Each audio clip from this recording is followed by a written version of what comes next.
Ang Honda Click at saka Honda Beat mga karikoy ay kailangan niyang lininisan dyan. Yung pinaglalagyan ng battery. Kasi pag hindi nyo nililisan dyan, ay yung dumi ay nasa ilalim. At saka yung tubig sa ilalim siya patungo. Pero hindi naman siya matamaan yung fuse box at saka yung battery. Pero ang problema kasi ay bakit madaming dumi. Ito mga pare ko, tinanggal ko na yung takip sa kanyang battery. At ito na, natanggal ko na yung takip sa battery. Yung nakikita nyo na yung nakakaraming dumi sa pinaglalagyan ng battery at saka fuse box. Ito mga pare ko, yun. Maraming dumi. Yun, oh. Kailangan nyo ng linisan yung Honda Click at saka Honda Beat. Tatanggalin ko muna itong battery para malinisan natin sa ilalim. Ito, nakaraming dumi dyan mga parikoyo. Yung DLC, tabi nyo ang DLC. Ito ang maraming dumi. Pero ang fuse box niya ay hindi siya na tamaan. Yung pinaglalagyan lang talaga ng battery ang nakaraming dumi. At yung ginawa ko dito mga parikoy ay binumbahan ko na ng hangin sa compressor para malinisan na siya. Para malinis siya talaga yung mga dumi ay maalis.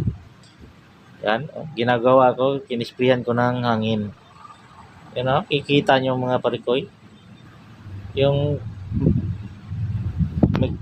yapak ka dyan ay yung sa chinilas mo at saka yung sapatos ay yung dumi ay pupunta dyan. Yan patungo. Ito talaga ang dumi sa ilalim mga parikoy. Ginawa ko, sinungkit ko ng screwdriver para matanggal ang mga dumi. Tapos sinisprihan ko ng hangin. Yan, ganyan lang gagawin nyo sa mga Honda Click at saka Honda Beat. Yung battery nandyan nakalagay. Yan lang gagawin nyo mga parikoy. Basta nakikita nyo na kung paano siya ginagawa. Ito na, pagkatapos ko na nalinis ay binabalik ko na yung battery. Ito na mga parikoy. Tapos na siya linisan. Yung mga dumi ay naalis na. Yun o, binubahan ko pa ng hangin. Ito, natalagay ko na yung battery. At yung takip ay atin itatakip dito. Ito na mga parikoy, nailagay ko na yung cover sa battery. Takip yan. At ibabalik yung screw bolt. Yan, ganyan lang maglinis dito mga parikoy. Kailangan i-observe, maintain nyo ng pinaglalagyan ng battery para hindi nakaraming dumi sa loob. Ito lang mga parikoy. At pagkatapos parikoy ay i-reset na natin tong oras sa dashboard.